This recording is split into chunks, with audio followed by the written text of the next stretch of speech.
Ondas de Impacto. Onde o silêncio fala, nós ouvimos.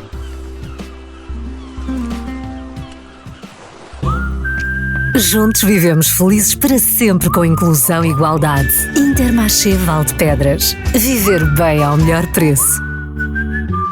Olá, viva e bem-vindos a mais um episódio do nosso Ondas de Impacto, o podcast da Apexa, que junta vozes que movem marés.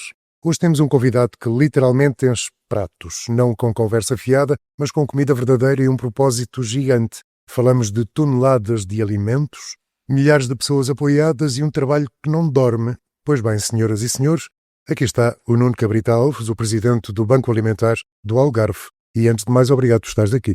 Obrigado, Fernando. É sempre um prazer, é sempre muito gosto poder falar um pouco contigo e sobre estes temas que são sempre interessantes. Oh Nuno, sabemos que tudo começou há 15 anos com apenas 400 toneladas. Hoje a coisa chega às 3.500. O que é que explica este crescimento brutal? Em primeiro lugar, explica uma coisa que é muito preocupante, que é a necessidade. O facto de haver estas toneladas todas é sinal que há necessidade. E por outro lado, tem uma segunda coisa preocupante, que não deixa de ser, na minha opinião, não é tão preocupante quanto a primeira, mas não deixa de ser preocupante, é que há muito desperdício alimentar. Tendo em conta que 80% daquilo que nós distribuímos resulta do desperdício alimentar da região, significa que grande parte deste número, se não existisse banco alimentar, seriam toneladas que estavam no aterro sanitário. No lixo. Exatamente. Por favor. Portanto, nós, enquanto sociedade, temos que repensar o nosso consumo. Exatamente. De um lado temos pessoas que não têm nada e outras que esbanjam. Oh Nuno, durante a pandemia a coisa atingiu um máximo histórico de pessoas apoiadas pelo Banco Alimentar. O que é que aprendeste nesse período? Olha, ainda bem que existimos. Sim. Foi a grande lição que aprendemos nesse período, ainda bem que existimos. Porque muitas vezes fala-se do trabalho que os bancos alimentares fazem, mas depois esquecemos o real impacto que isto tem. E se há lição que nós aprendemos ao longo destas quase 2 décadas, foi exatamente a pandemia. Porque a pandemia basicamente foi uma surpresa para todos, no sentido de ninguém estava preparado para o que fazer e como fazer. E na realidade nós fechamos a porta exatamente como todos, mas a nossa porta fechou apenas 2 dias. E mesmo os 2 dias que esteve fechado, tivemos que rapidamente encontrar uma solução para trabalhar por dentro, para fazer chegar alimentos fora.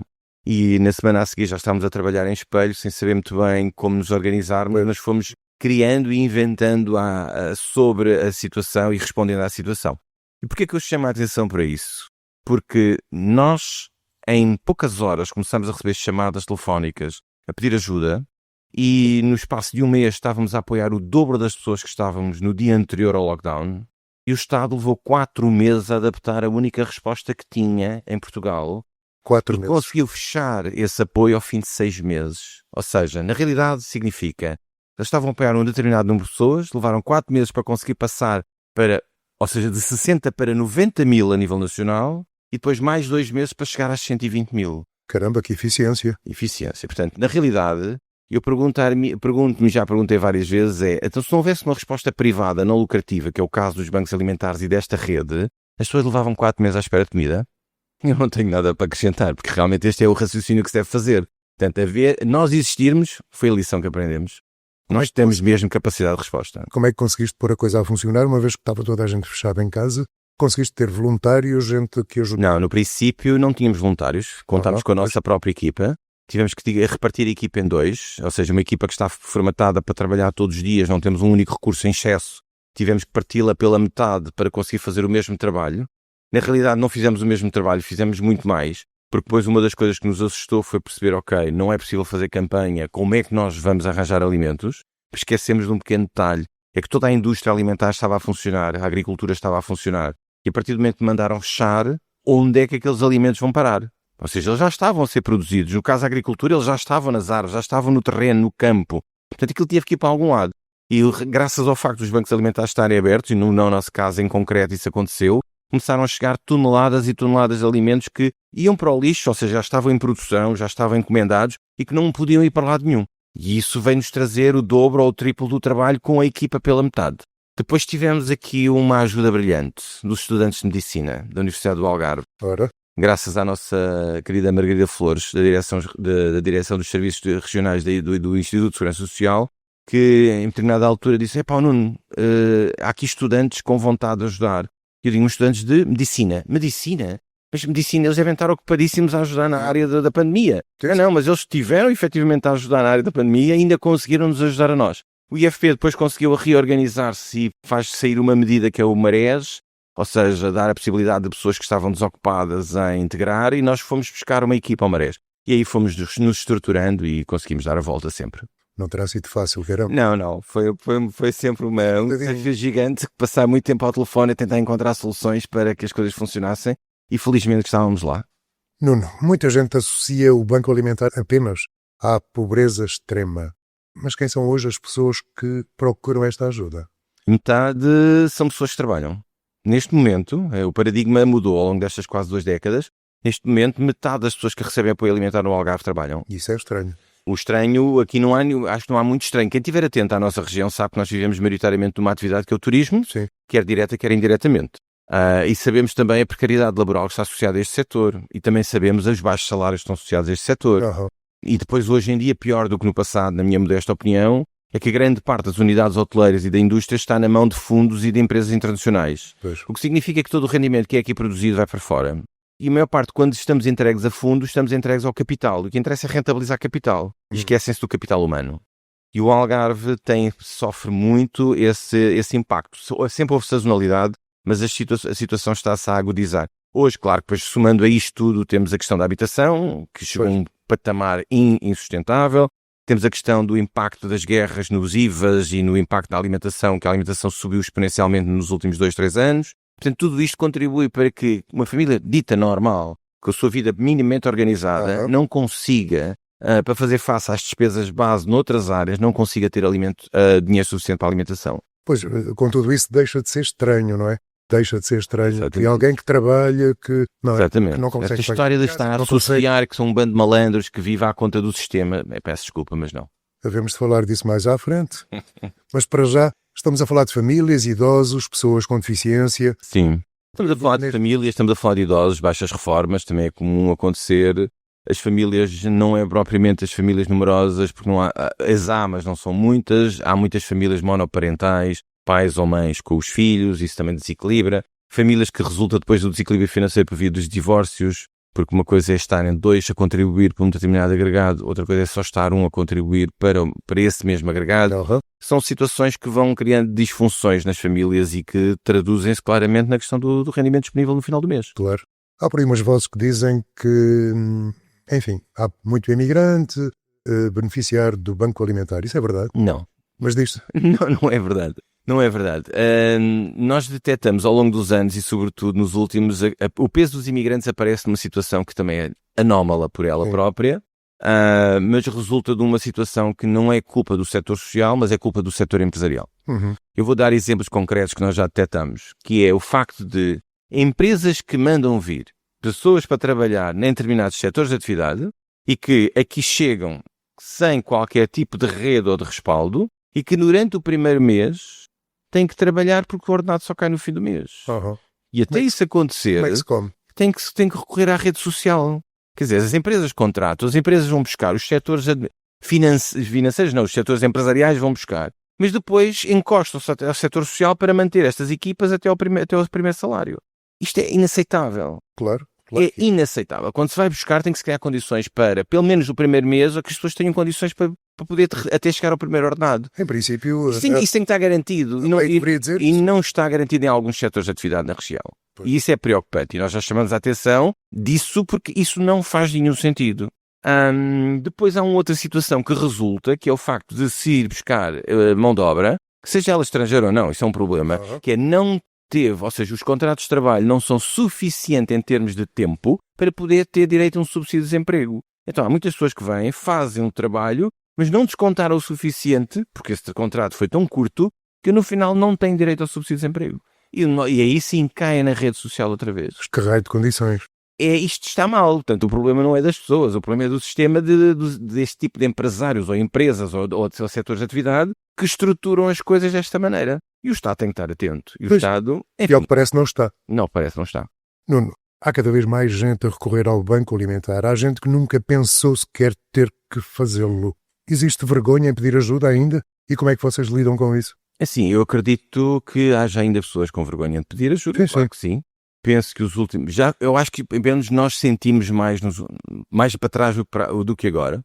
Eu penso que quando foi aqui a crise financeira, aí foi mais complicado. Foi? Aí tivemos muitos testemunhos de viva voz de pessoas que precisavam e que não tinham coragem de dar esse passo e tinham noção. Eu recordo-me sempre de um exemplo de um e-mail que recebi de alguém que morava num concelho aqui do Algarve e que o senhor me dizia claramente que passava por aquela situação, tinha os filhos em casa e relatava que sabia onde podia ir buscar isto e isto e isto, mas não tinha coragem, faltava-lhe a coragem de poder sair de casa e chegar àqueles E ir à procura. E nós tentamos de alguma forma incentivá-lo respondendo ao e-mail, porque era o único contacto que tínhamos, e espero que a pessoa em questão tenha tido essa coragem. Pedir quando precisa não é vergonha, não pode ser vergonha. E a sociedade não pode recriminar essas pessoas. Porque hoje são aqueles, amanhã somos nós. Isto hoje é tão volátil que nada está dado por garantido. Sim. Eu hoje posso estar aqui e estar nesta condição e amanhã estar na outra condição completamente diferente e ser eu a precisar. Isto é real, não é retórica para sensibilizar pessoas. Nós hoje basta olhar para as estatísticas e perceber quantos portugueses conseguem ganhar o suficiente para ter um pé de meia. Sim. Ter poupança, não é? Muitas vezes somos criticados nas televisões que a poupança em Portugal é baixa. É baixa porque nós não temos capacidade financeira para poupar. Como é que se poupa? Ou ter poupança. Aham. Portanto, se nós não temos grande poupança ou não temos nenhuma poupança, é sinal que a nossa situação, quando se desequilibra, nós rapidamente caímos. Sim. E vamos precisar de ajuda. Não, é inevitável. E se não houver ajuda, não é? Exatamente. Se não houver ajuda... Para onde é que isto vai? Exatamente. Isso é preocupante. Vamos falar de quem está por trás, nos bastidores, os voluntários. Fernando, nesse aspecto eu tenho dificuldade em responder porque os voluntários são todos diferentes e todos têm a sua motivação. Sim. Eu aí só posso responder por mim e a minha motivação sempre foi a mesma, que é fazer alguma coisa de útil na sociedade. Acho que todos nós, enquanto cidadãos, temos a obrigação moral de fazer qualquer coisa. Nós não podemos passar uma vida inteira numa sociedade ser treinadores de bancada. Sim. Passar o tempo inteiro no café, a apontar e disparar o dedo para todo o lado. E que a culpa é do Presidente da Câmara, é do Presidente da Junta, é do Governo A, do Governo B, do Deputado X, do Deputado Y, do órgão de comunicação Z. Toda a gente é culpada. Aham. Mas eu, que estou a apontar o dedo a toda a gente, não tenho responsabilidade nenhuma. Isto é intolerável. A responsabilidade em qualquer sociedade começa em cada um de nós enquanto cidadão. Está tão longe, Nuno. Muito longe. Está tão longe. Muito longe. Daí eu trazer este tema, porque isto é fundamental. Nós não podemos, e peço imensa desculpa usar esta expressão, emprinhar constantemente pelos ouvidos. Sim. Porque há um ou outro indivíduo que pega na fraqueza de espírito de todos nós e arranja uns chavões, umas alarvardices, se é que esta palavra existe, e diz tudo e mais alguma coisa. E depois estamos um bando de gente a bater palmas. Não pode ser. Nós não podemos ser isso.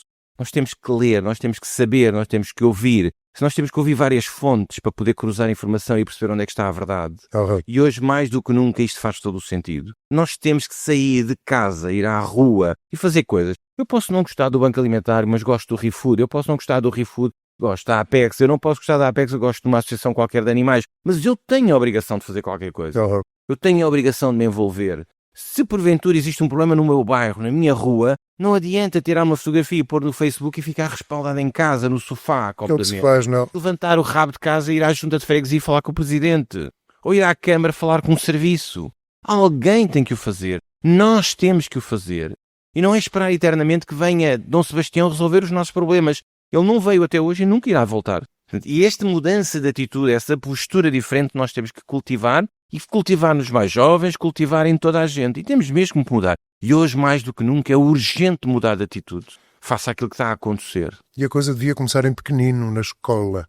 Eu farto-me de ir às escolas. Não é por aí. Sim, sim, sim, sim. Mas de qualquer forma, numa andorinha não faz a primavera, mas todos nós temos que contribuir para o mesmo. É aí que deve começar, digo eu. Claro que sim. Porque de resto precisávamos de uma lavagem daquelas muito fortes às mentalidades que por aí andam. Sem dúvida. Cada vez se olha mais para o próprio umbiguito É. e que se lixa o outro.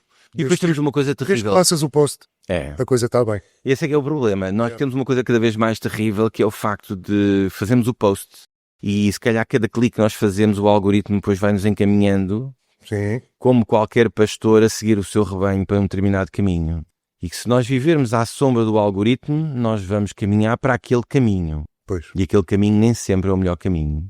E isso está-se a ver. Trabalhar com alimentos, Nuno, com datas de validade, logística, é quase como dirigir um supermercado solidário. Como é que fazem tudo isto funcionar no dia a dia? Com muita vontade, com muito profissionalismo, cada vez nos é exigido mais isso. A sociedade exige cada vez mais profissionalismo. Falar de prazo de validade para nós hoje é perfeitamente normal. Trabalhamos com a Direção-Geral da Alimentação e Veterinária, trabalhamos com a ASAI, somos parceiros destas duas grandes entidades. Temos um engenheiro alimentar na nossa equipa permanente, temos equipas formadas, temos um sistema de qualidade montado, somos o único banco alimentar com um sistema da HACCP certificado em Portugal. Portanto, isto é levado a sério. Porque os alimentos, quando entram, têm que ser triados, têm que ser verificados, se estão em condições, seguem, se não estão em condições, são rejeitados. Vamos alimentar pessoas, não podemos dar qualquer coisa. Pois.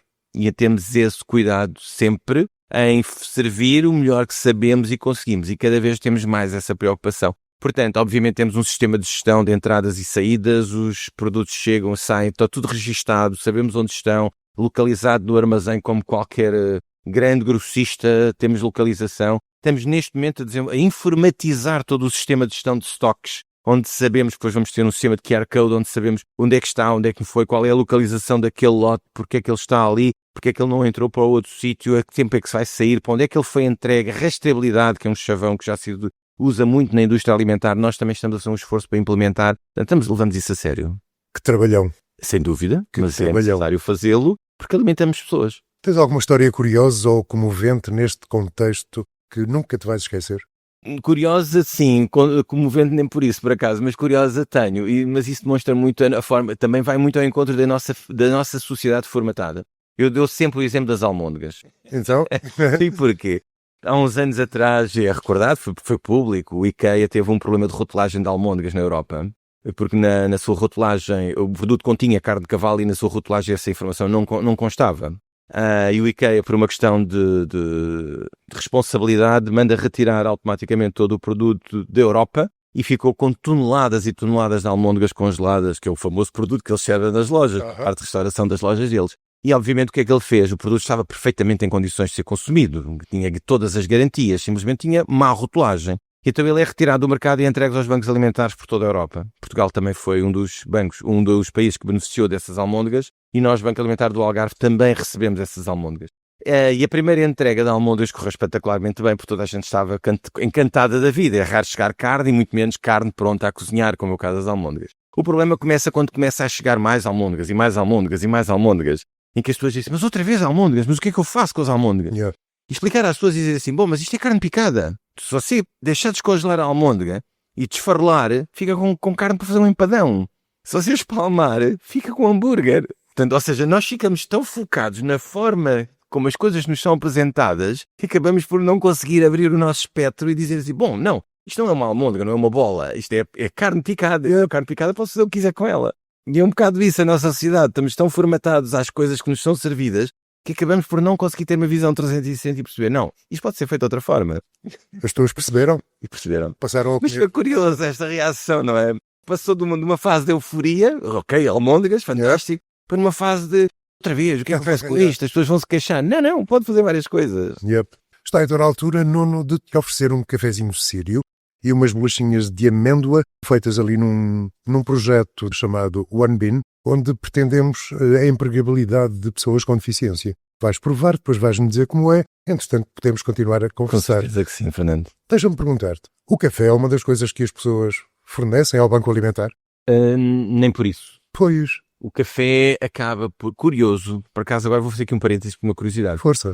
Eu já tive por 2 vezes chamar-me falha em França, a acompanhar bancos alimentares franceses, quer no sul, quer no norte de França.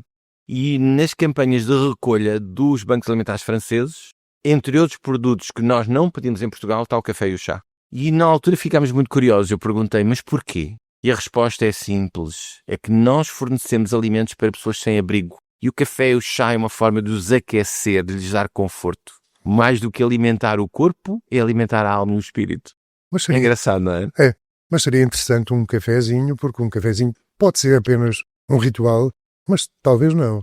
E aqui recebemos café, mas é por via dos excedentes do supermercado. Ou seja, quando fazemos as recolhas diárias nos supermercados, muitas vezes temos embalagens exteriores danificadas, aquela embalagem de cartão, e então, quando isso acontece, o café é recusado, é rejeitado do supermercado e nós recebemos e distribuímos. O que é para ti o café? Apenas um ritual? Uma maneira de vamos tomar um café e conversar? E mais isso, é tomar um café e conversar. É mais conversar do que beber o café propriamente dito. Já tomaste decisões com um cafezinho à frente? Algumas, sim. Sem dúvida. Sem dúvida. É fantástico. É ótimo. E o bolinho? O bolinho é melhor, confesso. Nuno Cabrita Alves.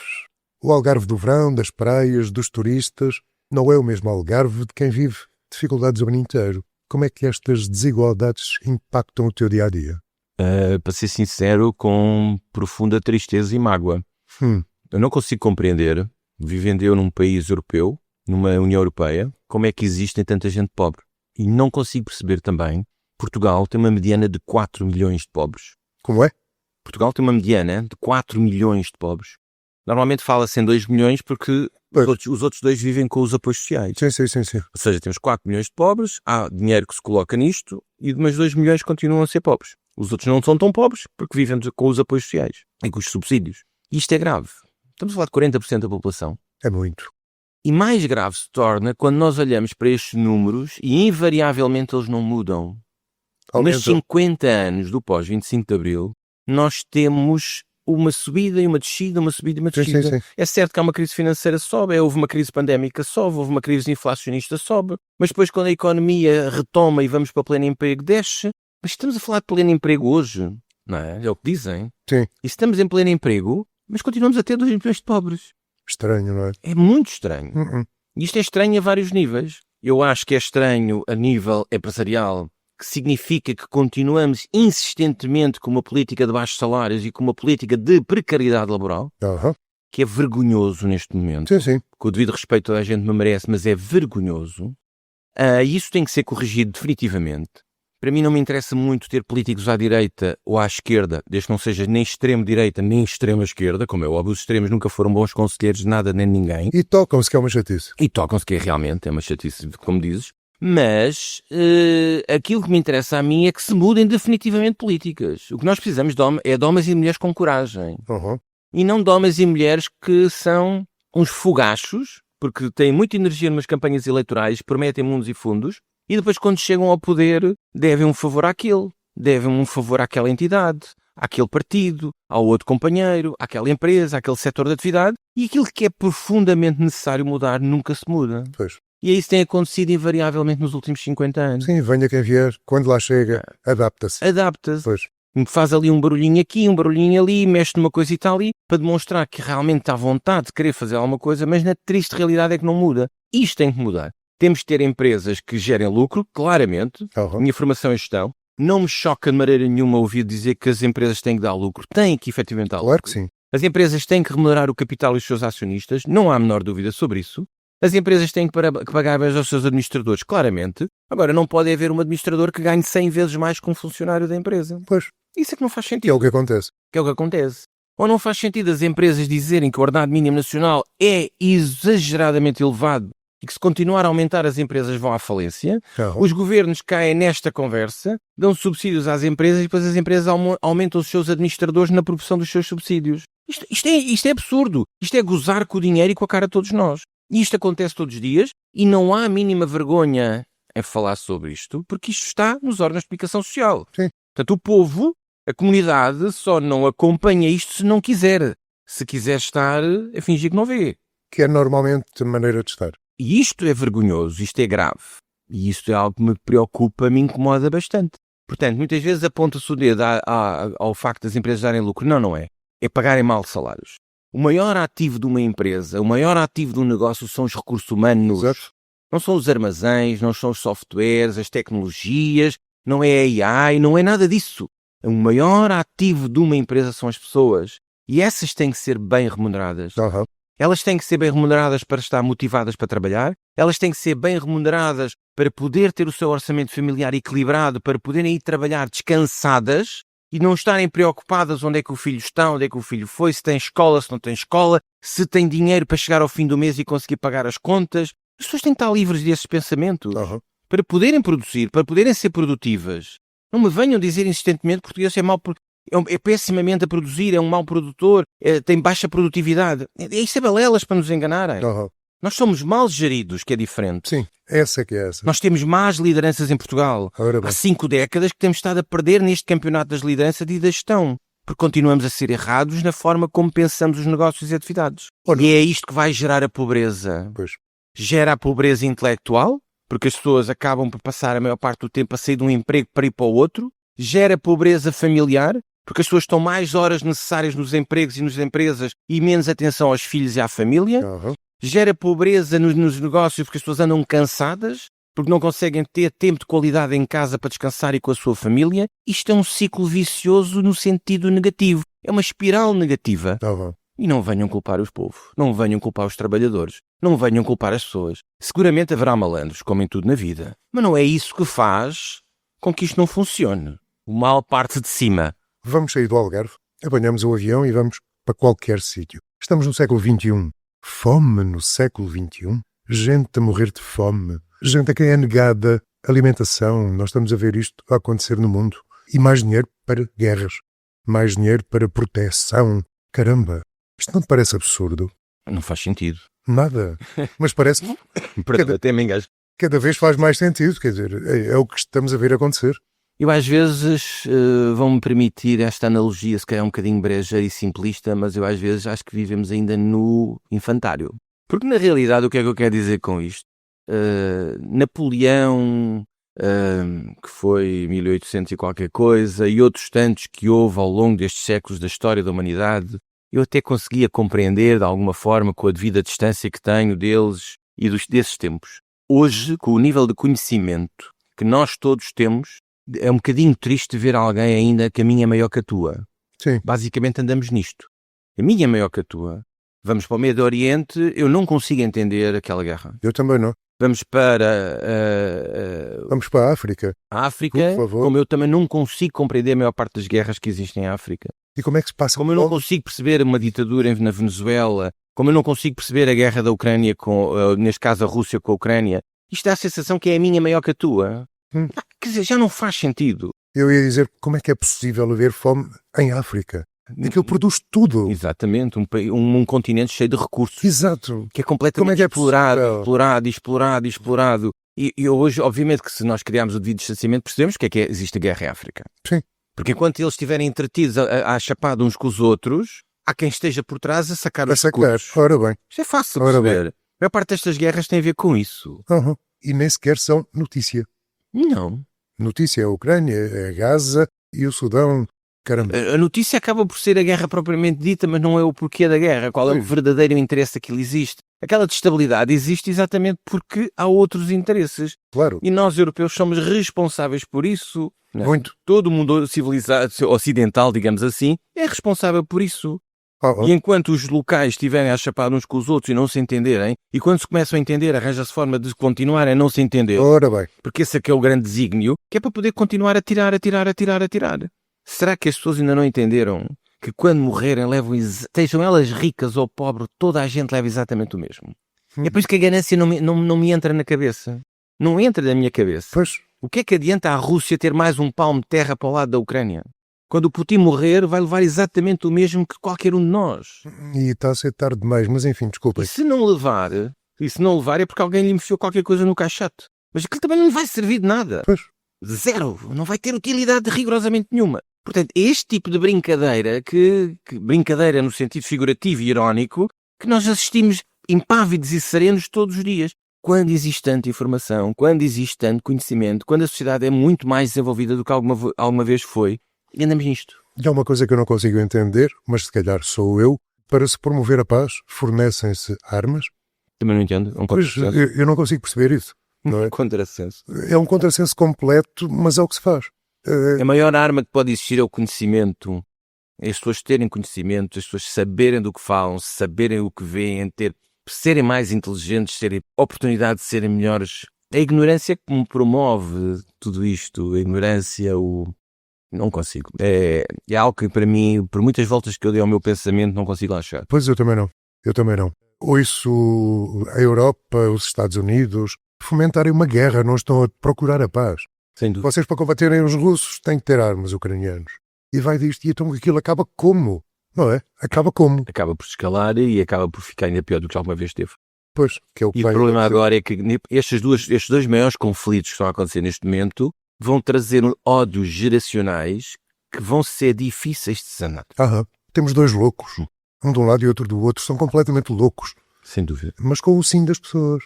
Isso é Louco também. É preocupante. Voltamos à nossa história, Nuno. Há uma falsa ideia de que o Algarve é uma região rica. Como é que se pode combater esta percepção pública? É assim, quem nos pôs nessa condição são os famosos indicadores da União Europeia, não? Exato. Que na realidade nós geramos riqueza.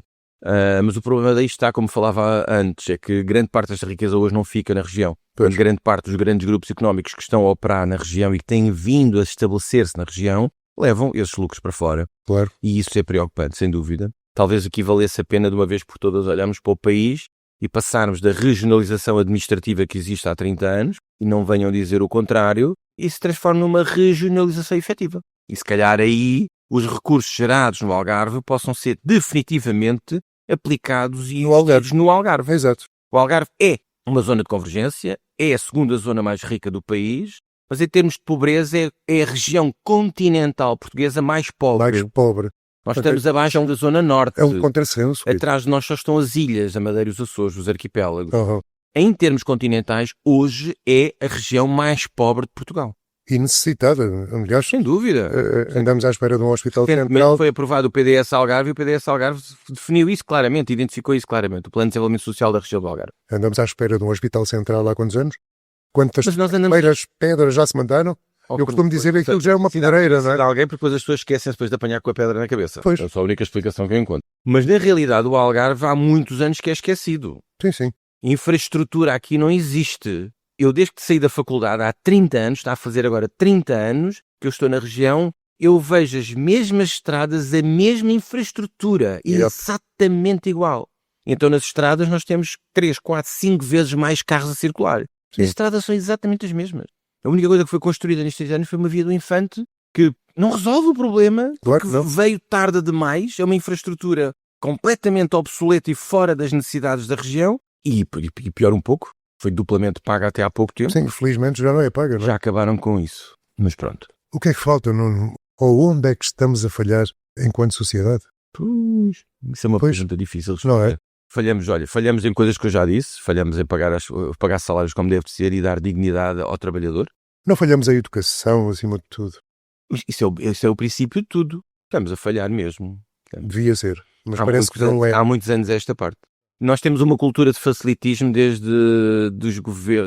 alguns anos, se calhar há 30 anos esta parte. Sim. Quando se começou a gerir Portugal com base nas estatísticas e isso acontece muito em muitas áreas, sobretudo no emprego, é fantástico. Enviar pessoas para formação, porque a partir do momento que estão em formação já não estão na estatística do desemprego. Exato. Ou enviar pessoas para medidas de empregabilidade que já não estão no desemprego, ou nas escolas acabar com os sistemas de avaliação, que é caricato cada vez que entra um governo, mete avaliações, tira avaliações, muda as avaliações, e há quase 30 anos que andamos em sistemas que não estão estáveis. O sistema educativo em Portugal não é estável.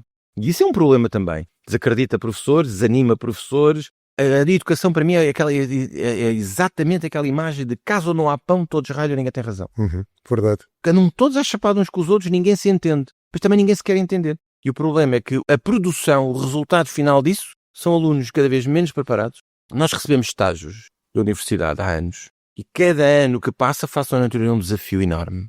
E os próprios professores queixam-se, porque nós vamos à faculdade, nós vamos às escolas falar, nós estamos constantemente no ensino. E é difícil, é muito difícil. Achas que esta nova tecnologia ao alcance de todos também ajuda um pouquinho a isso? Contribui porque vivemos numa sociedade que é flash. Se isso é bom ou mau, não faço ideia. Se calhar tem coisas positivas e coisas negativas. Scroll. É tudo scroll, puxa-se para cima, empurra-se para ali, puxa-se para ali, passamos a vida com os dedos assim e no fim pouco ou nada fica retido, porque na realidade a gente lê cabeçalhos, manchetes, chavões. Lembras-te da pandemia, claro. Sim. E lembras-te daquela velha coisa que vai ficar tudo melhor. Ai não, por amor de Deus. Não é? Não ficou bem pior. Ficaram bem piores, é como disse. Hoje em dia eu vejo muita coisa que é pessoas, eu ando à procura do meu melhor eu. Está a encontrá-lo no caixão, provavelmente. É que o meu melhor eu depois tem impacto em tudo. Tem impacto na família, no agregado, porque depois o meu melhor eu já não se coaduna em partilhar espaço com ele ou com ela, e então as relações são mais fugazes, mais rápidas. Os filhos acabam por ser transformados em animais de estimação. Peço desculpa por se calhar isso é demasiado forte, sim, mas muitas vezes o que eu vejo é casais com filhos é que se a gente esquecer que é um ser humano, que é uma criança que está ali, a gente pode olhar e o cão tem o mesmo efeito, é buscar a bola. Eu já falo inglês, olha o meu já canta, olha o meu já toca, Pedrinho anda cá a contar até inglês aqui ou não sei quem.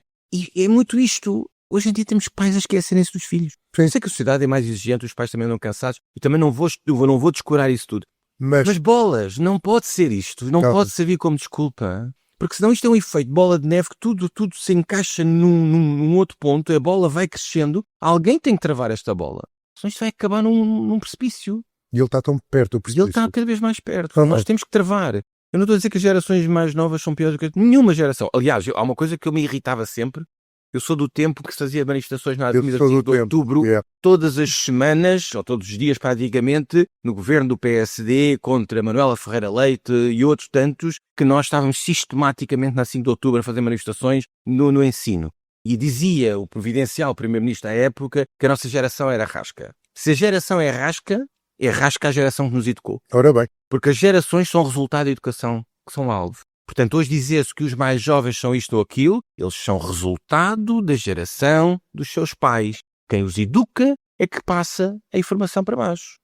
Portanto, não nos podemos responsabilizar quem recebe educação. Temos que responsabilizar quem a dá. e neste momento a coisa está a descer muito. Exatamente. Mas está a descer porque lá está, os papás já desceram. Já desceram e por aí adiante. Ou seja, isto tem sido em decrescente. E isso é preocupante. Só há uma maneira de resolver Isto isto. tem É que ser travado de uma a vez por escola. todas. Fernando, olha, Saramago dizia uma coisa que era muito simples e acho que faz todo o sentido.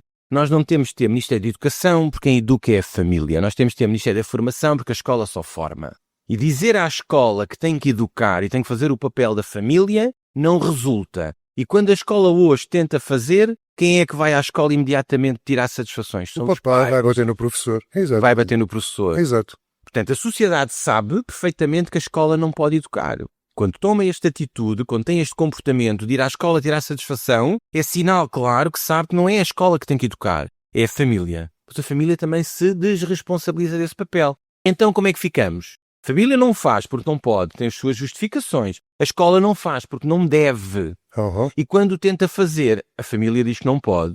E então? E leva porrada, ainda por cima. Não é? E então? Como é que fazemos isto? Perdeu-se o respeito pelo professor, Claramente. não é? E isso vem de casa. Ó Fernando, tu lembras perfeitamente. Se nós chegássemos a casa a dizer mal que se passou na escola, Levava a primeira sempre coisa era por cima. levar antes de... Ora bem, E não ia à escola tirar satisfações. claro que não, claro que não. É a primeira coisa que se faz agora. O professor é que o ensino é algo fundamental, é um dos pilares fundamentais de qualquer sociedade. Não pode ser jamais posto em causa. Os professores têm que ser tratados como deve ser, a escola tem que ser tratada como deve ser, os programas têm que ser vistos como deve ser. Não podemos ter um governo com um ministro que cada vez que muda o ministro e muda o governo mudam-se Muda as tudo. políticas. Exato. E andamos há 30 anos em mudança constante, para não dizer há 50 se calhar. Pensamos É pouquinho. vergonhoso. Pensamos para 4 anos, isso é curto. Não. Não é? Pensamos?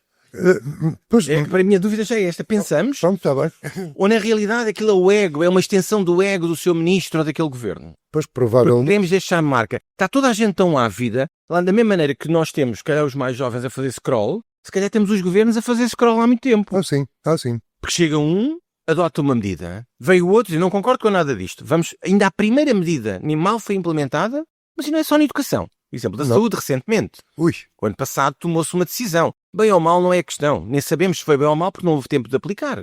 E no início do ano houve eleições e o governo que chegou a seguir acabou com aquilo tudo. uhum. E vamos fazer de outra forma. Mas alguém teve espaço e tempo para analisar o impacto, perceber qual foi o impacto para tomar a decisão seguinte. Aquilo que a gente aprende na escola, em gestão, é que mais vale uma má decisão do que uma não decisão. Sim. Porquê? Porque é suposto ao gestor pensar, decidir, avaliar. E na avaliação ver, olha, o impacto foi o esperado ou não foi o esperado. Se foi o esperado, tomamos a decisão certa. Se não foi o esperado, tomamos a decisão errada. Em quê? Vamos corrigir isso apenas. Ora bem. Para voltar a decidir, avaliar e renovar a decisão. É um ciclo constante. Sim, não para. E aqui não. Aqui decide-se, faz-se. Vem o outro, destrói. Se decide, faz-se. Vem o outro, destrói. Decide-se, faz. Andamos nisto. Andamos a brincar. Andamos a brincar, literalmente. Andamos a fingir que governamos o país. Se calhar tem razão aquele que há 2000 anos atrás passou por cá e quando chegou a Roma disse: os que lá estão não se governam nem se deixam governar. Sim. E 2000 anos depois isto é uma triste realidade. Uhum. Continuamos a não ser governáveis e continuamos a não governar. Precisávamos do Asterix por aqui. Provavelmente. Mas ele andou na Gália. Pois. Como é que vês o futuro do Banco Alimentar do Algarve? Há planos para expandir ou inovar? Ora bem, para ser sincero, gostava que ele não existisse. e continuo a sonhar um dia que isso possa acontecer. Utopia, como Dom Quixote, a gente segue atrás já. Ora bem. Mas, enquanto isso não acontece, temos que realmente fazer coisas. E nesse aspecto somos sempre constantemente inovadores, não é? Como eu dizia há pouco, a questão da higiene e segurança alimentar para nós foi algo que assumimos claramente e lideramos esse processo. Mas temos muito mais. Temos a questão da horta, a horta que produz há 10 anos, está a fazer este ano 10 anos que existiu, começou com 700 metros quadrados, hoje tem 15 mil. Está em expansão para Tavira com mais 6 mil, está em expansão para Portimão com mais 2 mil metros quadrados, com um potencial enorme de crescer em Portimão se conseguirmos agarrar agora esta fase de expansão, e poderá também se expandir a Silves junto à cadeia de Silves. Portanto, é expectável que este projeto nos próximos 4, 5 anos tenha 5 hectares, 50 mil metros em produção. E se assim acontecer, será o Banco Alimentar Português com mais área agrícola em produção. Portanto, produzimos em agricultura biológica, ou seja, respeito pelo ambiente sempre. Sim. A nossa atividade tem que ser o mais isenta possível.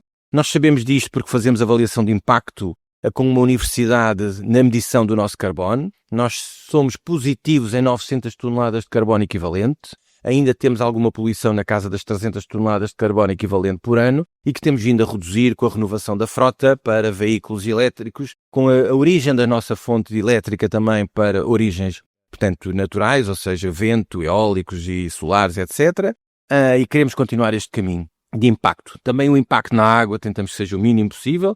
As hortas vão avançar em expansão sempre com sistemas de rega inteligentes e o mínimo de recursos hídricos possíveis para poder gerir, porque sabemos que os recursos hídricos vão ser um problema gigantesco no futuro, e num futuro não muito longínquo. Aliás, já estamos a assistir a alguns pontos do globo, e isso é muito importante. O Algarve é uma zona deficitária, apesar de hoje toda a gente já estar, se calhar, muitos estão com a cabeça descansada, porque já temos as barragens cheias para 3 anos. Essa frase assusta-me. Assusta porque vai dar a ideia que vai tudo acomodar-se. Para 3 anos. Portanto, neste momento, o que significa é que é a altura certa de começarmos a acelerar o passo, porque quando esta água acabar e se não chover, temos de ter soluções montadas. Parece-me que o que está a acontecer é o contrário. Agora vamos gastar. Lá está. Mas enfim, vamos ver o que é que isto dá. Portanto, a questão da horta para nós é um projeto interessantíssimo. Porquê? Não só é um projeto biológico, com o mínimo de impacto, é um projeto de circuitos curtos, estamos a produzir alimentos na região para as pessoas cá consumirem. Estamos a produzir alimentos, não utilizamos nenhum tipo de químico, herbicidas, fazemos a nossa própria compostagem. Depois é um projeto de integração social. Nós também utilizamos, em termos de recursos de mão de obra, parcerias com instituições locais que fazem, os seus formandos fazem estágio na horta e fazem atividades na horta e que são integrados nas equipas, e a equipa é toda ela de integração social. Depois, o que é que eu posso identificar mais como projetos? Lançámos este ano o Prémio Ida Martins, vai ser agora no dia 31 de maio o fim das candidaturas, estão a decorrer. É um prémio que tenta, de alguma forma, homenagear Ida Martins, que foi uma colega imprescindível no Banco Alimentar que faleceu numa luta contra o cancro há 2 anos atrás e que foi um dos pilares importantes do banco durante todos os anos que esteve connosco. E queremos perpetuar e de alguma forma também valorizar o trabalho que ela fez. Mas porquê é que fomos criar um prémio? Porque ela, enfim, é o destino se calhar, faleceu exatamente no dia 29 de setembro. 29 de setembro é o Dia Mundial do Combate ao Desperdício Alimentar. E então lançámos um prémio nessa lógica e estamos em parceria com a Metalofarense e com o Grupo Roliar e com a Câmara Municipal de Faro a oferecer um prémio de 5.000 euros a instituições do Algarve que se queiram candidatar até o dia 31 de maio com projetos na área do desperdício alimentar, melhorar uma carrinha, melhorar criar condições numa cozinha, implementar um sistema de HCCP, tudo o que tenha a ver com situações que possam mitigar o desperdício alimentar dentro das instituições. E então já estamos a receber candidaturas, espero que elas continuem a chegar até sexta-feira, para podermos depois no dia 29 de setembro na RTA, em parceria com a Região de Turismo do Algarve, e no seu auditório, fazermos um evento de atribuição do prémio no final do ano. Mas pronto, lá está. 2 empresas regionais, Algarvias, a Roliar e a Metalofarense, que se associaram a este projeto e que têm sido incansáveis neste trabalho. Mais inovação. Há aqui uma área que para nós é muito querida, que é a integração social. Nós há 10 anos esta parte que temos vindo a crescer nessa área, ao ponto de hoje termos um projeto na área da inovação social, que é o projeto RIA, Redução da Insegurança Alimentar. Somos o único banco alimentar em Portugal com nutricionistas. Foram contratados este ano. Há 6 anos esta parte... Outra coisa estranha que todos deviam ter, não? Exatamente. Há 6 anos esta parte que trabalhamos com a Universidade do Algarve e com a extinta ARS, hoje Direção-Geral de Saúde, com a equipa de nutrição da DGS. onde implementamos uma série de avaliação do cabaz em termos nutricionais, o que está a melhorar a nossa qualidade de alimentos e procurar servir melhor. Por outro lado, este ano vamos começar a fazer a distribuição, e é o único banco alimentar em Portugal que o vai fazer, com base na dieta mediterrânica e em critérios nutricionais. No sistema que estamos a digitalizar todo o funcionamento do banco, esse é o critério de distribuição que vamos adotar. Há dias, há coisa de uma semana atrás, participámos mais uma vez no Congresso de Nutrição em Portugal. É o único banco alimentar presente e referenciado com boas práticas. Continua a ser estranho, desculpa. E isso foi fixe já. O ano passado houve um palestrante a falar sobre nós no âmbito da nutrição comunitária e da saúde pública. Este ano, pela primeira vez, tivemos um orador nosso, o nosso nutricionista, esteve a apresentar um dos nossos projetos. Portanto, isto são áreas que nos orgulham imenso. E depois no RIA, no projeto de insegurança alimentar, juntamos as duas áreas, a social com a nutrição. E o objetivo aqui é trabalhar as pessoas, nomeadamente os públicos internos, ou seja, as pessoas que estão integradas no banco, no objetivo de ir buscá-las, dar-lhes oportunidade de trabalhar com elas para que integrem o mercado de trabalho. É um trabalho interessante, difícil, mas interessante. Ao ponto, neste momento, temos 9 pessoas integradas no próprio banco. Estamos a falar de ex-toxicodependentes, estamos a falar de ex-presos, ex-reclusos, estamos a falar de ex-RSIs, que estão integrados e ex-desempregados de longa duração. Portanto, pessoas que dificilmente conseguiram arranjar trabalho no mercado de trabalho e que alguns já têm alguma idade e que nós conseguimos integrar nas equipas do banco. Obviamente não temos espaço para acolher todos porque depois acaba o projeto, então temos vagas exclusivamente para formação e integração para colocar no mercado de trabalho e hoje já trabalhamos com empresas municipais, com empresas privadas, onde estamos a colocar pessoas. Isso é fabuloso. Sim. Ter empresas que se disponibilizam a receber pessoas. E depois a nossa equipa técnica acompanha na empresa. O assistente social está na empresa, vai à empresa, perceber se a pessoa está a cumprir os horários. Ou seja, se tudo aquilo que nós fomos trabalhando em não largam e vão embora, não é? É o que acontece muitas vezes. Ou não se faz, ou então despacha-se e siga para o próximo porque já está. Não. Vamos olhar para isto. Vamos olhar para isto com seriedade. Se nós temos pessoas com 10, 15, 20 anos, 30 anos de não integração, de dificuldade de integração, já perderam hábitos de trabalho, etc. O nosso objetivo aqui é que as pessoas não voltem atrás e que não percam a motivação, não percam o envolvimento. Cooperá-las. E então trabalhar com elas. Exato. Se elas não tiverem vontade, também não adianta que elas não vão conseguir. Sim. Também tivemos casos desses, atenção. E também há Pessoas que não conseguem, não querem, ou estão tão debilitadas que não conseguem arranjar forças para ir para a frente. E acabam por ficar pelo caminho, infelizmente. Mas olhar para isto, e neste momento somamos, quer dizer, nos últimos 2 anos temos 15 casos. Nós somos pequenos. Nós temos uma equipa de 50 pessoas. E conseguimos colocar 15 pessoas no mercado de trabalho. Então os outros o que é que andam a fazer? Pois, eu sei, mas não digo. Pois. E quem é que integra esta equipa? Temos a etnia cigana. Inclusão. Sim, temos a etnia cigana. Neste momento temos 1. Já chegou ao Valturis, temos 3. E chegaram sempre turistas das carrinhas a fazer a recolha diariamente. Temos os tais ex-toxicodependentes, os ex-alcoólicos, ex-trabalhadores sexuais, temos RSIs, temos desempregados de longa duração, pessoas com deficiência sem capacidade. Eu dou um exemplo da horta, porque para mim é a fotografia mais bonita que podemos tirar deste processo. O projeto começou, como eu disse, há 10 anos atrás, com voluntários e também com o apoio das cadeias, na altura da cadeia de Faro. O facto de não haver guardas suficientes, o projeto não conseguiu continuar com os reclusos. Tínhamos que ter guarda e um carro celular para trazer os presos da cadeia para vir para a horta. E isso não foi possível dar essa continuidade. Então temos que encontrar soluções. E fomos trabalhar com as instituições, nomeadamente ligadas às dependências de droga e álcool, ligadas à deficiência e incapacidade. Os primeiros que começaram a chegar eram voluntários. O atual coordenador da horta é um ex-toxicodependente e ex-sem-abrigo. Ora. Esse jovem que foi mais de 20 anos sem abrigo. Uma pessoa ligada às drogas. Caramba. Uma vida dura. Perdeu família, perdeu tudo. E o facto de ter ido para lá como voluntário, gostou daquilo. Aquele foi o espaço que o fez dar-lhe o clique. E depois daí começámos a integrá-lo numa medida de empregabilidade. E depois a seguir contratámos a meio termo. E agora está com um contrato pleno. O que é que isso significou para a vida dele? Tudo. Significou ter dinheiro todos os meses, de forma segura e estável, mas podia voltar a ser reincidente. Não foi. Sim, há sempre esse perigo. Tirou uma carta de condução. Comprou um carro. Em segunda mão, é certo, mas comprou um carro. Comprou. Voltou a ter casa. Está com os filhos que são adolescentes. Vai tirar a carta de tratorista para começar a operar máquinas agrícolas. Caramba. Isto vale a pena. E recordo-me umas palavras que ele disse em determinada altura do percurso, que eu estou aqui porque eu aqui estou sozinho, com os meus pensamentos ao ar livre e ninguém me chateia, ninguém me obriga a fazer nada e eu faço as coisas com muito gosto. E pensei eu para comigo, bom, até aí está tudo bem, Mas o problema é que eu tenho indicação de quem coordenava o projeto, o voluntário, os voluntários coordenavam o projeto, mas ele tem perfil para liderar uma equipa. Eu dizia, ok, portanto, eu fui abordá-lo nesse sentido, mas quando ele me diz que eu está sozinho, eu digo, estou tramado, peço desculpa, mas como é que eu vou conseguir pô-lo a liderar uma equipa se ele gosta de estar sozinho? Esticamos um bocadinho a corda. Hoje é uma galinha autêntica em relação aos outros que lá estão. Trouxeste-o ao teu almoço, vai beber água. Porquê é que estás a fazer isso? Vai descansar, não faças nessa posição, faz-te mal a ti. E é o pai de todos eles.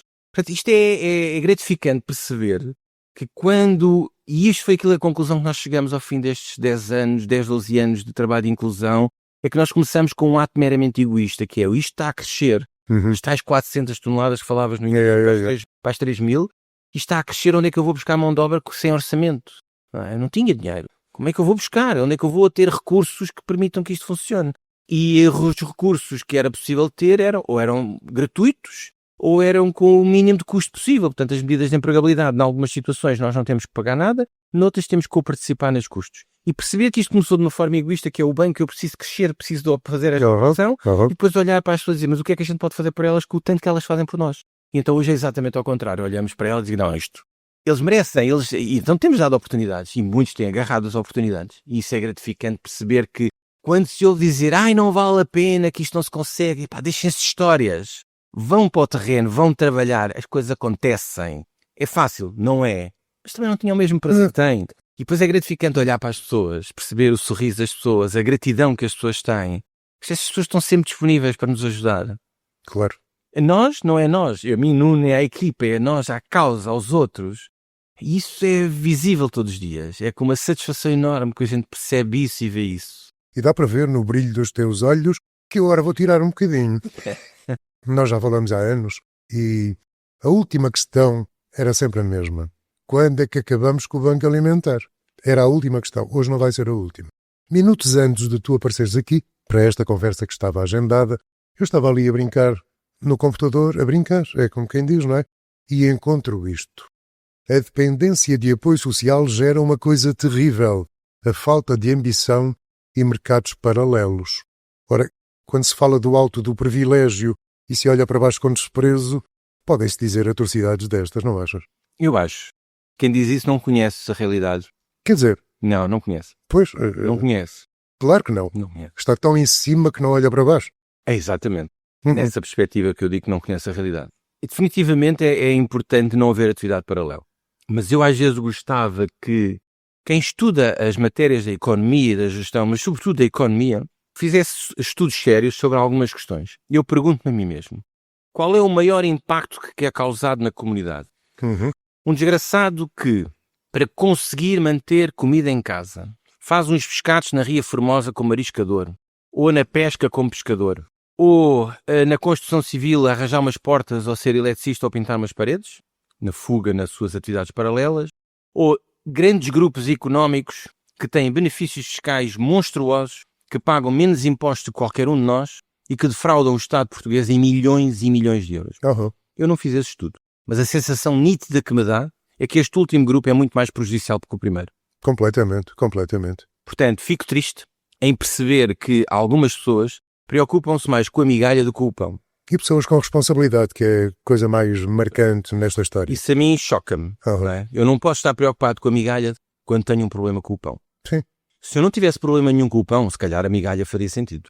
Agora, neste momento eu tenho um problema enorme com o pão, com o todo. Portanto, eu não posso olhar a uma pequena parte. Ok? Isto é um dos lados. O outro lado, as pessoas acomodam-se. É verdade. Eu vou dar um exemplo simples para não chocar ninguém, porque eu costumo dar o outro exemplo que é um bocadinho mais chocante. Mas este não choca ninguém. Todos nós, enquanto pais, percebemos claramente que os miúdos quando nascem, como todos nós quando nascemos, ninguém nasceu ensinado em coisa nenhuma. Claro que não. Nós vamos criando hábitos e vamos aprendendo uns com os outros e em casa, na famosa educação que supostamente temos ou não temos, nós vamos crescendo. Eu dou um exemplo claro e simples. Se uma criança em casa, que quando sai do seu quarto vai para a escola e quando chega a casa tem o quarto arrumado porque os pais o arrumaram e nunca foi incentivado a arrumar os seus brinquedos, a arrumar os seus livros, a fazer a sua cama, a arrumar a sua roupa, a pôr a roupa para lavar e por aí adiante, vai chegar a adulto sem saber fazer e nunca o irá fazer. Isto é o que acontece na pobreza. Quando temos um Estado, pai, que mete dinheiro em cima de tudo e não resolve o problema, nem cria condições para o resolver, esse Estado está a criar maus hábitos nas populações. Sim. Porque diz à população, basicamente, é o sinal que passa. Tu não precisas fazer nada, eu dou-te o dinheiro. Está aqui o RSI, está aqui o apoio, está aqui o subsídio, está aqui o alimento, está aqui o cartão refeição. E está. Uhum. O Estado fica por aí. E fica de consciência tranquila, não é? E tem a consciência tranquila. Exato. Porque já está a fazer muito. Uhum. Não está a fazer coisa nenhuma. Nós vivemos hoje um exemplo concreto. Há muitos anos que há um certo grupo de políticos em êxtase por causa do cartão refeição. Sim. Estão em êxtase. E o cartão refeição já foi anunciado vezes sem conta nos mídias. Por tal é o êxtase que eles não se contêm. E o cartão refeição, efetivamente, hoje é uma realidade de há uns meses a esta parte. Sim. Se me perguntam assim, Nuno, mas não houve uma melhoria? Houve uma pequena melhoria. Pequena melhoria. A pequena melhoria está na dignificação do apoio. Uhum. Ou seja, eu em vez de levar um saco com alimentos que alguém escolheu para mim, para eu comer durante aquele mês, eu tenho um cartão que me permite ir ao supermercado, eu escolher os alimentos que eu quero consumir naquele mês. Mas fica por aqui. Yep. Porque aquilo que eu não sabia fazer com os alimentos, eu continuo a não saber fazer com o cartão. Porquê? Porque os alimentos são-me entregues e eu virei as minhas costas, porque no próximo mês volto a ter alimentos e o Estado não quer saber.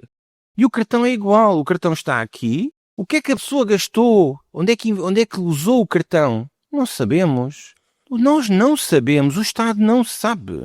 É por isso que o cartão está blindado a determinado tipo de produtos. Pois claro, teria que estar. Porque o Estado não está presente. Não. Não há equipas sociais presentes a acompanhar. Querem fazer um apoio social sério? É fácil. Dá um trabalho do caraças. É dar o cartão, sem qualquer tipo de bloqueio, mas esta família, estes agregados, são acompanhados por uma equipa multidisciplinar que os acompanha. Meu amigo, tem aqui 120 euros ou 150, seja o valor que for que lhe compete para aquele agregado para este mês. Usa o cartão, no final do mês fazemos contas. Então, Sr. Fulano, você que gastou o dinheiro todo no primeiro dia do mês, então como é que comeu o resto do mês? Yep. Então, mas você foi e comprou tudo em carne? Então, mas o resto dos alimentos, porquê é que não comprou? Uhum. E por aí adiante, são N exemplos que se podem dar. Nuno, isso era um trabalhão. Isto é fazer com que as pessoas ganhem competências, ganhem dignidade, ganhem poder de escolha, ganhem poder de decisão. Agora, dizer a estas pessoas que se habituam ao sistema porque são uns mandriões ou uns malandros, Yep. está errado. Este pensamento está literalmente errado. O Estado há 50 anos que faz isto, criou hábitos. O Estado é o tal pai que nunca fez, nem nunca ensinou que o filho soubesse fazer a cama. Ou fizesse um arroz, ou umas batatas fritas, uma coisa simples para fazer em casa. Ou limpasse o seu quarto, ou arrumasse os seus brinquedos. Nunca permitiu que isso acontecesse. Vir dizer isso. Eu não aceito isso de ninguém, muito menos de alguém que seja responsável ou que tenha conhecimento do setor social. Exato. Isto demonstra desconhecimento absoluto e profundo. É uma visão completamente absurda. Isso é que é grave. É muito Vindo grave. de quem vem, sabemos quem, não vale a pena estar Fernando, a eu dizer digo não. de uma coisa muito mais simples do que isto. Não existe em Portugal, e nós temos sido das poucas vozes junto da Rede Europeia Antipobreza a falar constantemente que não existe uma resposta pública de combate à pobreza em Portugal. Pois não. E a maior parte do cidadão não sabe. Acha que o RSI é a resposta. Não é. Não é. Nós temos uma Estratégia Nacional de Combate à Pobreza que foi criada por imposição de Bruxelas num governo há 2 anos atrás ou 3, que depois, com as quedas de governo sucessivas temos tido, essa estratégia está parada. Param, exato. No Algarve, felizmente, não sou conhecedor de outras regiões, mas no Algarve, através da AMAL, definiu-se o PDS Algarve, ou seja, o Plano de Desenvolvimento Social do Algarve, onde, por insistência do Banco Alimentar contra a Fome, existe já uma estratégia regional de combate à pobreza.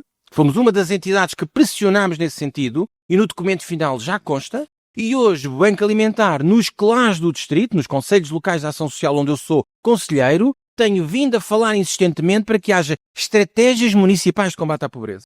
E isto é importante, deixarmos de vergonha. Os pobres existem, não vale a pena varrer para baixo do tapete. As situações existem, vamos encará-las de frente. Eu não posso olhar que aquilo que eu vejo sistematicamente é: temos o sem-abrigo, uma resposta para o sem-abrigo. Temos a pessoa com deficiência ou incapacidade, a resposta para este tipo. Temos o idoso, resposta para o idoso. Temos a criança, resposta para a criança. E a família? Quem é que olha para a família? Não me venham dizer que é o RSI. Na maior parte dos casos, existem mais destinatários face ao número de técnicos que existem. Uhum. Supostamente, os técnicos de o acompanhar não conseguem. Pois. O Serviço de Atendimento e Acompanhamento Social faz atendimento apenas. A maior parte das vezes o acompanhamento é deficitário. Muitas vezes por culpa de falta de recursos. Portugal não tem uma resposta pública alimentar. Não existe. A alimentação em Portugal é privada, não lucrativa. São os bancos alimentares que fornecem a maior parte das refeições e hoje, muito coadjuvado também com os ReFoods. Portanto, são estas duas grandes entidades que fornecem grande parte da alimentação ao país, na área social. O Estado tem as cantinas sociais, que é a única resposta pública, e depois adota, há várias décadas, uma resposta comunitária, que é o caso atualmente do Pessoas 2030, privação material, onde temos os cartões e os cabazes. Mas isto é uma resposta comunitária, isto não é nacional. O dinheiro é 85% comunitário. Portanto, isto tudo é um espalhar de medidas que andam todas têm dinheiro em cima. Nós gastamos, temos os CLDS, que são programas do Estado, que supostamente para desenvolvimento social, que o Algarve recebeu pelas minhas contas, na última versão do CLDS, 7 milhões de euros. E eu pergunto-me, mas para quê? Em quê? Não é? Estes CLDS são projetos a 3 anos. Cada concelho tinha um. As entidades candidatam-se. Agora estamos novamente em fase de candidaturas para uma nova geração de CLDS. Contratam-se equipas, a maior parte do dinheiro é para as equipas. Depois vão para o terreno trabalhar. Ok. 3 anos. Entre contratar e não contratar. Implementar o projeto e não implementar, os 3 anos foram-se. Porque tem que se envolver a comunidade. E eu pergunto, mas qual é o problema da pobreza? Qual é a situação na pobreza que se resolve em 3 anos, Fernando? Qual é? Quer dizer, quando as equipas estão entrosadas, quando o projeto está a começar a arrancar, quando as pessoas estão envolvidas, porque depois envolver as pessoas leva tempo. Sim. E quando isto acontece, o projeto termina. E depois a seguir acaba e vai-se inventar outro CLDS, noutro sítio, com outra instituição, com outro projeto. Para mais 3 raros são os projetos que têm continuidade uns com os outros. Pois, é para mais 3 anos e depois vem outro. Pronto. 7 milhões de euros foram gastos no Algarve. A diferença entre investimento e despesa é que o investimento, supostamente, é dinheiro que a gente coloca e que tem retorno. Não é? E a despesa é dinheiro que a gente gastou e ponto. E ponto. E na prática isto tem sido despesa pública.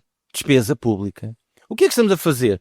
Estamos a criar falsas expectativas à comunidade, porque envolver estas comunidades que estão fragilizadas, que estão excluídas, e dizer-lhes, bom, a partir de agora vocês vão ter esta resposta, mas depois esquecem-se de dizer, mas isto termina daqui a dias, porque ao virar da esquina o projeto acabou. Ponham-se na pele destas pessoas. Até eu fui chamado para participar numa medida, foi-me dado determinado tipo de acompanhamento, e do nada esse acompanhamento desaparece. Eu vou ficar contente. Vou querer participar no próximo, quando forem lá bater à porta outra vez. Vai chatear o Camões. Mas esperem lá, mas só algum ratinho de laboratório para vocês andarem a brincar comigo?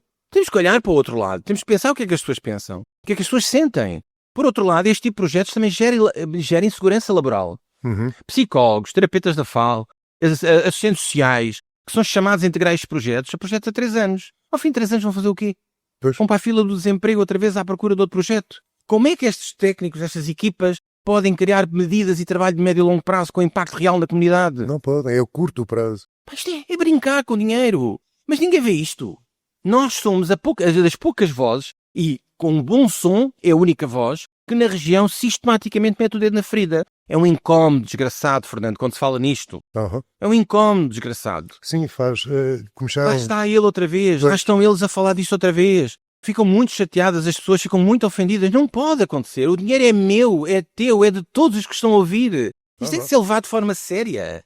Eu, no meu dinheiro, eu faço o que eu me apetecer. Agora, o dinheiro de todos nós, eu tenho que ser responsável e responsabilizado. Agora, se o sistema é este, aquilo que alguém com responsabilidade tem que dizer é assim, vamos falar de pobreza a sério. Vamos criar mecanismos para resolver isto. Nuno, isso é muito complicado. Falar de pobreza. Vamos acabar com uma dúzia de medidas que existem a trabalhar por si, vamos concentrar se calhar numa única só, olhamos para a família de forma holística e integradora. Se eu tenho uma família que tem crianças, tem adultos e tem idosos, então eu tenho que olhar para esta família e perceber, o idoso, o que é que eu posso fazer por ele? O que é que ele precisa? Cuidados de saúde? Posso melhorá-los. Ocupação para ter uma velhice ativa? Vamos trabalhar. O que é que eu faço às crianças? O objetivo é que cheguem o mais longe possível que os pais, para que quando chegarem à vida adulta estejam 1 ou 2 graus acima. Acima dos pais. Para quê? É só a forma de quebrar a pobreza, é exatamente trabalhar os jovens, as crianças, dar-lhes oportunidades, criar-lhes oportunidades, dar-lhes educação, dar-lhes ensino, dar-lhes qualificações. Não é? É isso que vai mudar. Porque se chegarem a um patamar adulto diferente dos pais, têm outra visão, têm outra forma de ver e deixam de viver naquele sistema que o pai, o avô e o avô do avô já viviam do RSI ou já viviam do sistema social. E aquele é o mundo deles. Podem ser criticados por isso? Claro que não. Alguém alguma vez fez diferente para que aquele jovem, aquela criança que quando chegasse a adulto tivesse uma vida diferente e uma visão diferente do mundo? Pois. Pode ser apontado. Quem somos nós para apontar? Essa é que é a grande questão. Somos uns pobrezinhos, Nuno. Portanto, é isto que tem que ser alterado. E quando se olha para os adultos, não se pode metê-los na indústria da formação do IFP, Ah, que é, está desempregado, vai para a formação, acaba a formação, vai para a formação, acaba a formação, vai para a formação, porque o interesse é não haver ninguém no desemprego, pois. estatisticamente falando. Os números. Mas será que aquela formação que foi dada é adequada para permitir que aquela pessoa ganhe competências Ou para vai servir? responder às necessidades das empresas? Vai servir para alguma Não, coisa, não há é? muita falta de postos, há muita falta de postos de trabalho. Pois é. Porquê é que não qualificamos as pessoas para ocupar essas vagas? De forma séria. As empresas precisam. E o setor social tem essa responsabilidade. Porquê é que nós estamos nas empresas? A empresa tem a obrigação de acolher pessoas, mas tem a obrigação de trabalhar as pessoas socialmente. Em certa medida sim, em certa medida não. Sim. O foco da empresa é produzir. Mas se a entidade do setor social, se esta resposta fosse feita seriamente, o técnico tinha a obrigação de ir à empresa. A empresa ia se sentir confortável em receber este tipo de recursos humanos. Repare-se uma coisa que eu vou dizer. A maior parte das pessoas, em alguns postos de trabalho, e não me interpretem mal o que eu vou dizer, porque as expectativas de vida são diferentes para todos. Todas as expectativas de vida são válidas. O que é que eu quero dizer com isto? Uma pessoa que pouco ou nada teve na vida tem uma expectativa diferente de uma pessoa que teve muita coisa na vida. E se calhar alguns, na sua expectativa de vida, vão ser advogados, contabilistas, engenheiros, doutores, por aí adiante. Mas se calhar para outros, o facto de ter um trabalho, com um contrato de trabalho seguro, a trabalhar numa fábrica ou numa outra atividade, É o topo. é o topo. Yeah. Aquela sensação de segurança vai mudar plenamente a vida das pessoas. Ah, Perceber que alguém acreditou em mim, que me está a dar uma oportunidade e que eu vou agarrar com tudo aquela oportunidade, é real. Nós sentimos isso e vemos isso. Portanto, há muitos postos que podem ser ocupados por pessoas que estão em situação de exclusão. Agora, há que dar a oportunidade a elas. sim, claro. Trabalhar com elas. Não é só despachá-las para a frente. Despachar, exato. Portanto, isto tem que mudar. O paradigma tem que mudar. Isto está tudo errado logo à partida com esta postura. E é por isso que eu digo, sinto-me triste e é absurdo ouvir o que se ouve. É, muito triste. Esta deixou-me angustiado. Mas pronto. Ó Nuno, onde é que quem nos ouve e se quiser pode apoiar o Banco Alimentar? Doações, voluntários, onde é que se bate à porta e se diz eu estou aqui e quero ajudar? Ora, o Banco Alimentar está em Faro e em Portimão, tem instalações, as moradas são divulgadas, os contactos são públicos através das redes sociais, Instagram, Facebook, o próprio site do Banco Alimentar e basta aparecer. Quer fazer voluntariado ao longo do ano? É possível, basta deslocar-se, basta mandar um e-mail, é acolhido pelas nossas equipas e é integrado. Quer fazer doações, basta chegar ao Banco Alimentar e entregar alimentos, recebemos alguns ao longo do ano. Temos a possibilidade de receber também do MBWay através de transferência bancária, temos esses meios que estão divulgados publicamente. Depois, especificamente, temos duas ações que são sempre as mais divulgadas e as mais conhecidas, que são as campanhas de recolha. As campanhas, exato. Vamos ter uma agora no próximo fim de semana, dias 31 de maio e 1 de junho, onde fazem sempre falta voluntários. Temos que mobilizar cerca de 3.000 voluntários para fazer o máximo de lojas possível. E nesse sentido, quer nos dois armazéns, quer nestas lojas, é necessário voluntários. No limite, se a pessoa não puder participar, pelo menos que não vire a cara quando houver voluntários nas lojas a entregar o saco e quando entregar alguma coisa, entregue aquilo que precisar, aquilo que achar que vai na sua consciência. Para nós, e isso é algo que damos formação às equipas, seja uma lata de conserva ou seja um carrinho cheio, tem o mesmo valor. Mesmo valor, exato. A maior parte das vezes até, quem mais dá é quem menos tem. Sim, normalmente. Normalmente sim. Sim. Normalmente quem já passou pelo processo de sentir necessidade, de ajuda, de sentir necessidade de ter mais alguma coisa e que aquilo que tem é insuficiente, acabam por ser as pessoas que estão mais despertas e conscientes. Estão mais sensibilizadas. Estão mais Sim, sensibilizadas sim. e também lhes toca e como tal também estão disponíveis para ajudar os outros. Mas se todos fizerem a sua parte, definitivamente é muito melhor aquilo que podemos ir a construir. Vou evitar fazer a última pergunta que te fazia sempre, porque infelizmente terás que crescer, o banco terá que crescer para continuar a responder ao que por aí se passa. Quero-te agradecer, Nuno, pela tua presença, pelas tuas palavras, pelo brilho dos teus olhos quando falas desses novos sonhos que tens por aí. Eu trabalho numa equipa, eu agradeço em nome de toda essa equipa, porque somos muitos mesmo já, desde Faro a Portimão, passando depois pelas equipas das vários concelhos onde temos visitadores e voluntários a organizar a campanha. Sem dúvida, sem esta equipa não era possível. Eu tenho sido o rosto dela e dá-me muito gozo ser o rosto dela, mas também dá muito gozo trabalhar com todos eles. Acreditamos e o que nos dá mais motivação para continuar a acreditar é os resultados que conseguimos ter. Ok. Há dias alguém me perguntava se eu conseguia falar daquilo que quero fazer e eu digo assim, eu tenho maior facilidade em falar daquilo que faço. Yep. Já fiz do que aquilo que vou fazer. Porque aquilo que eu vou fazer poderá acontecer ou não, não é? Muitas vezes as coisas não dependem de nós e nós às vezes precisamos de determinado tipo de recursos para fazer determinado tipo de projetos ou determinado tipo de caminho, e se esses recursos não existem, já não sabem meter a fazer, vamos ir à procura deles, porque também não queremos hipotecar o futuro da instituição. Portanto, há, faz, não há, espera-se. Yep. Mas aquilo que a gente fez é fácil de falar. E sobretudo quando os resultados existem, e é fácil dizer às pessoas, acreditem porque vale a pena, porque as coisas acontecem. E acontecem. Acontece. Nuno, muito obrigado. Querer. E, para o outro lado, para quem nos ouve, obrigado por estarem por cá. Partilhem este episódio com quem precisa de se inspirar e, acima de tudo, agir, como tu dizias. Porque a fome não tira férias e a solidariedade não tem época. Ok? Estamos conversados. Até à próxima. Até uma próxima. Neste episódio destacamos alguns pensamentos. A sociedade exige cada vez mais profissionalismo. Falar de prazo de validade para nós hoje é perfeitamente normal. Trabalhamos com a Direção-Geral da Alimentação e Veterinária, trabalhamos com a ASAI, somos parceiros destas duas grandes entidades. Temos um engenheiro alimentar na nossa equipa permanente, temos equipas formadas, temos um sistema de qualidade montado, somos o único banco alimentar com um sistema da HACCP certificado em Portugal. Portanto, isto é levado a sério. O maior ativo de uma empresa, o maior ativo de um negócio são os recursos humanos. Exato. Não são os armazéns, não são os softwares, as tecnologias, não é a AI, não é nada disso. O maior ativo de uma empresa são as pessoas. E essas têm que ser bem remuneradas. Uhum. Elas têm que ser bem remuneradas para estar motivadas para trabalhar. Elas têm que ser bem remuneradas para poder ter o seu orçamento familiar equilibrado, para poderem ir trabalhar descansadas. Obrigado por nos acompanhar em mais um episódio de Ondas de Impacto.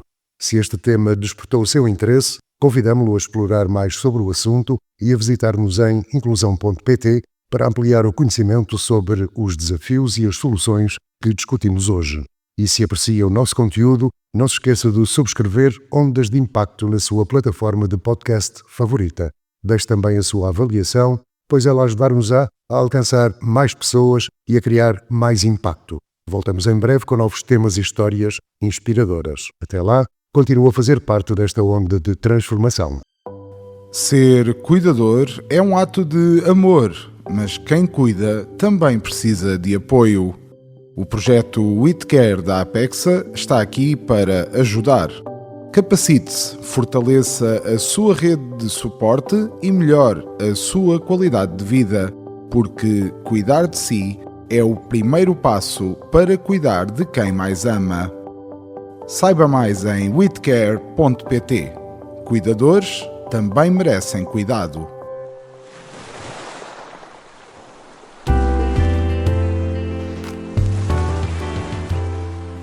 Ondas de Impacto.